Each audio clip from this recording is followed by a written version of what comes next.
என் மனசுல உள்ள பாரமே குறைஞ்சிருச்சு. சார் ஒரு 4 பேர் வந்தா சார் திருக்குறளை எங்களுக்கு நடத்துங்கன்னா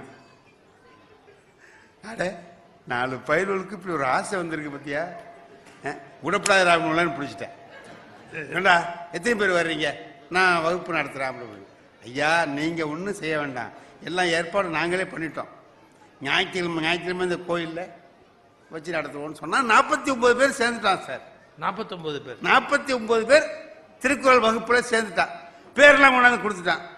ஞாயிற்றுக்கிழமை காலையில் 10லேருந்து 12 வரைக்கும் வகுப்பு இந்த கோயிலில் பிரகாரத்தில் நடக்கும். சரின்னு சொல்லிட்டேன்.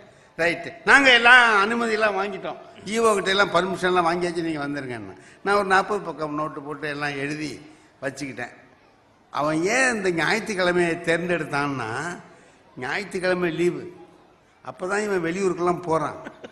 இவனை போக விடாமல் இருக்கணும்னா இங்கே இந்த ஏற்பாடு பண்ணாதான் இவன் தங்குவான். ஏன்னா இவனுக்கு எங்கேயாவது பேசுறேன்னா அரிக்கும். அது இதுக்கு ஏற்பாடு பண்ணிட்டோம்னா தங்கிடுவான். சரி, நான் சொன்னேன் முதல்ல போய், அப்பா இது கிளாஸ் சொற்பொழிவு இல்லை, டெய்லி என்ன பண்ணணும், வாரம் நீங்கள் என்ன பண்ணணும், 10 மணிக்கெல்லாம் இங்கே இருக்கணும். 49 பேர்னா சரியா 49 பேரும் வரணும். போன வாரம் நடத்தினது என்னன்னு நான் கேட்டால் சொல்லணும், குறிப்பு எழுதிக்கணும். இதெல்லாம் ரொம்ப விவரமாக சொன்னேன். முதல் வாரம் கடவுள் வாழ்த்து அதிகாரம் நடத்தியாச்சு, 49 பேரும் வந்துட்டான்.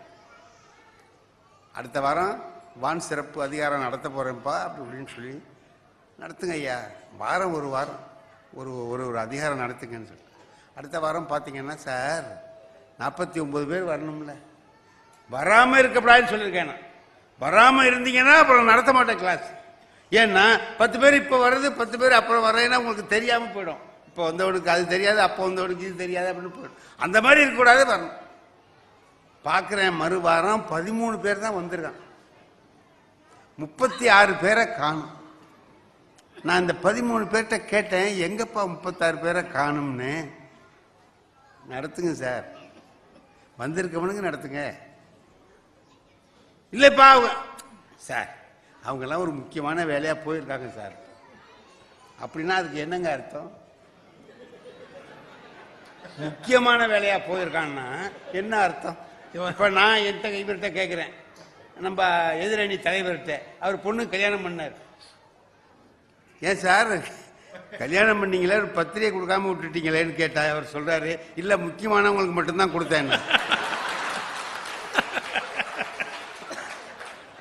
இதை நான் கேட்கவே வேண்டியதில்லை, அவர்கிட்ட கேட்டிருக்க வேண்டியது.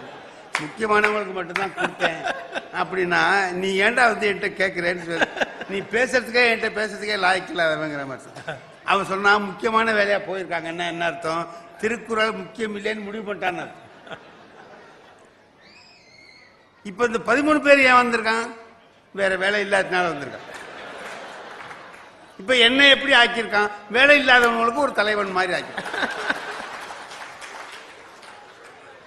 நான் பார்த்தேன், இந்த பாரு, நான் அன்னைக்கே சொல்லிட்டேன், எந்த வேலையும் விட்டுட்டு இதுக்கு வரணும். நான் அப்படிதான் வர்றேன். எந்த ஊரில் கூப்பிட்டாங்கனாலும் இல்லை எனக்கு வகுப்பு இருக்குது நான் போகிறேன்னு சொன்னேன். நீங்கள் என்னடான்னா அங்கே வேலை இருந்துச்சுன்ட்டு போகிறீங்க. அதனால் இன்றைக்கி நீங்கள் வந்துட்டீங்க, வகுப்பு நடத்துகிறேன். அடுத்த வாரத்துலேருந்து உங்களுக்கு வகுப்பு கிடையாது, நீங்கள் உங்கள் வேலையை பார்க்க, நான் என் வேலையை பார்க்குறேன்.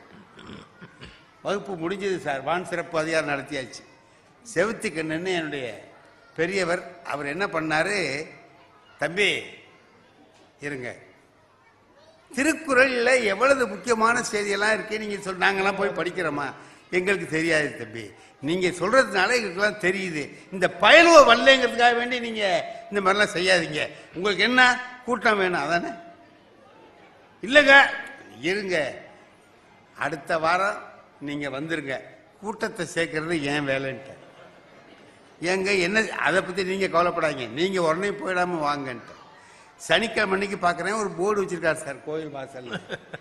இந்த கோயில் பிரகாரத்தில் திருக்குறள் வகுப்பு நடைபெறும்.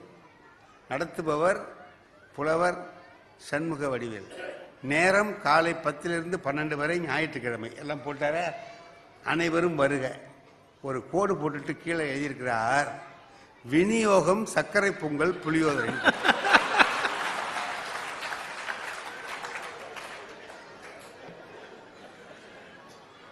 நான் நினைச்சேன் இதுக்கு தான் சொல்லியிருக்காரு போல இருக்கு. சரி, இன்னும் மறுநாள் ஞாயிற்றுக்கிழமை அன்னைக்கு உள்ள போகலான்ட்டு போனா, இப்ப இந்த மண்டபம் இருக்குன்னு வச்சுங்க, இதுல ஃபுல்லா ஆள் இருந்தா வெளியில ஒரு போலீஸ்காரர் நின்றுட்டு என்ன சொல்லுவாருங்க, உள்ள போவாத, நெருங்கி வீணா மூச்சு முட்டி செத்து போடுவேன்னு சொல்லுவார்ல, அது மாதிரி இருக்கிறான். உள்ள எனக்கு போறதுக்கு வழி இல்லை. என்னடா இது இப்ப எப்படி போய் நடத்துறதுன்னு தெரியல. உள்ள நுழைஞ்சு இங்க வரணும். அங்கதான் நெருக்கி 100 பேர் உட்கார இடத்துல 200 பேர் உட்காந்து அப்படி போட்டு நெருக்கி ஒருத்தன் தொட மேல ஒருத்தன் வச்சு இப்படி உட்காந்துருக்கான் சார். நான் போய் சொன்னேன், கொஞ்சம் இடம் விடுங்கப்பா, நான் உள்ள போய். அந்த ஆள் அங்க உட்காந்தவன் சொன்னான், இங்கேயே உட்காருன்னு.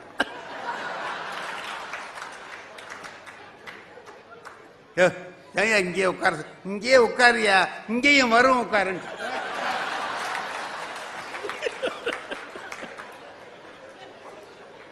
எனக்கு என்ன சொல்றான்னு தெரியல. என்ன அந்த மாதிரி 2 அண்டாவில் இருக்கு, ஆவி பறக்குது. எங்க போடும்? ஏண்டா லேட்டா வருவீங்க, முந்தி போய் திங்கணுமான். நாங்க 9 மணில இருந்து வந்து உட்கார்ந்துருக்கோம், லேட்டா வந்துட்டு முந்தி போய் திங்கணுமா, உட்காரியா. நான் சொன்னேன், இந்த ஏரியா நான் தான் திருக்குறள் நடத்தணும் அப்படின்னு. அதுக்கு அவன் சொன்னான், ஆமா இதே மாதிரி சொல்லிட்டு தான் 7 பேர் உள்ள போயிட்டானு.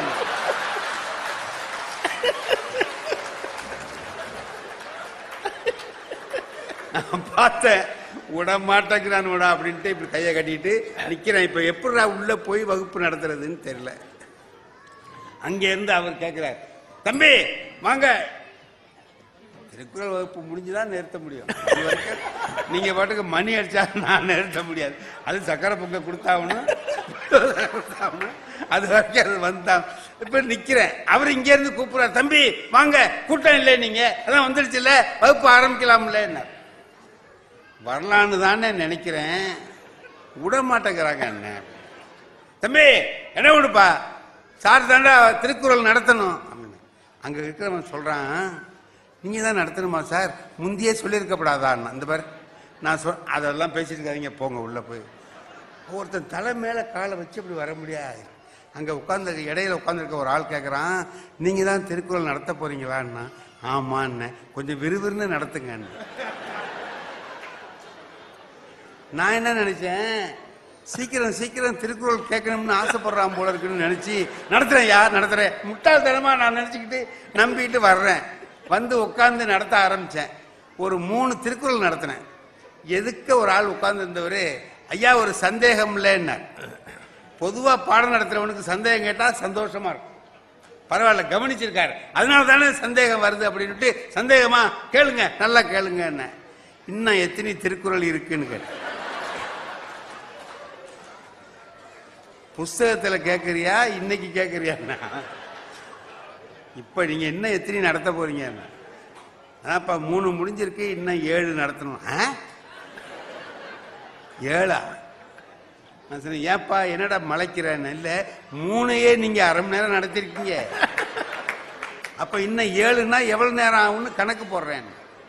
யோ திருக்குறள்னா என்ன உனக்கு லேசா போச்சான்னு திருக்குறளுடைய பெருமை அது இது எல்லாத்தையும் சொல்லி, அது அங்க ரஷ்யாவில் அங்க வச்சிருக்காங்க, அதை பத்தி உலக பொதுமுறையப்பா அது அப்படியாக்க முடியாது.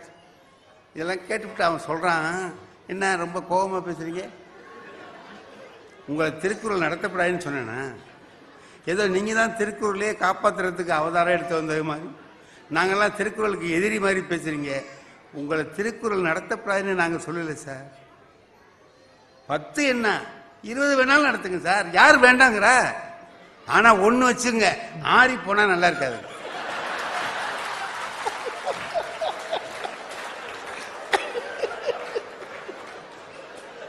நான் முட்டாள்தனமா அப்பவும் அவன்கிட்ட கேட்கிறேன், நீ எதை சொல்ற திருக்குறளையானா? அது 2000 வருஷமா ஆறது, இன்னமே ஆறப்போகுது.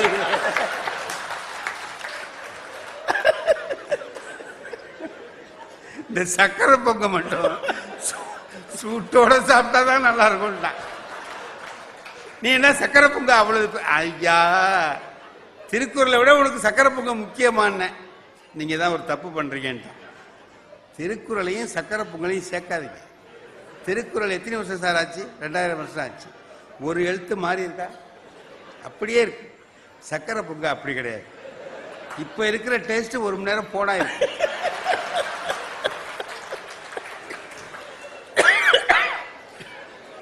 இந்த விஷயம் எங்களுக்கு தெரியறதை விட உங்களுக்கு நல்லா தெரியும். ஏன்னா நாங்க ஒரே ஊர்ல திங்கிறோம், நீங்க ஊர் ஊரா போய் திங்கிறீங்க.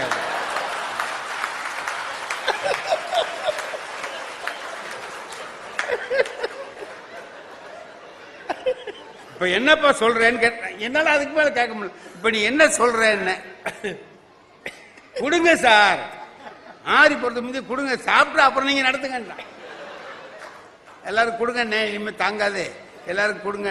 எல்லாம் சக்கரை பொங்கல் புளியோதரை எல்லாம் கொடுத்து நான் சொன்னேன், அப்பா சாப்பிட்டுட்டு நான் நடத்துறது ரொம்ப விரிவா இருக்குன்னு நினைச்சீங்கன்னா சொல்லுங்க, எப்படி நடத்தலாங்கிறதுக்கு ஒரு யோசனை சொல்லிட்டு போங்க. ஒருத்தன் சாப்பிட்டுட்டு கையெல்லாம் கழுவிட்டு கிடுக்குன்னு என்கிட்ட வந்தான், யோசனை கேட்டீங்களே என்ன? ஆமா சொல்லு, யோசனை என்ன சொல்லுன்னு. சக்கரை பொங்க புளியோதரை இருக்கும்போது கொஞ்சம் சுண்டல் சேர்த்தா நல்லா இருக்கும். அன்னையோட நிறுத்தினேன். உதவி செய்யணும்னு தான் நான் நினைச்சேன், அதுல எனக்கு சந்தோஷம் கிடைக்கல, சங்கடம் தான் வந்தது. ஆகையினால இந்த காலத்துல உதவி செய்யணும் என்று நினைத்தால் அடுத்தவருக்கு நாம் அதனால் அடைவது சந்தோஷத்தை விட சங்கடமே அதிகமாக இருக்கிறது. காரணம் சூழ்நிலை அப்படி இருக்கிறது என்பதை சொல்லி அமைகிறேன். நன்றி, வணக்கம்.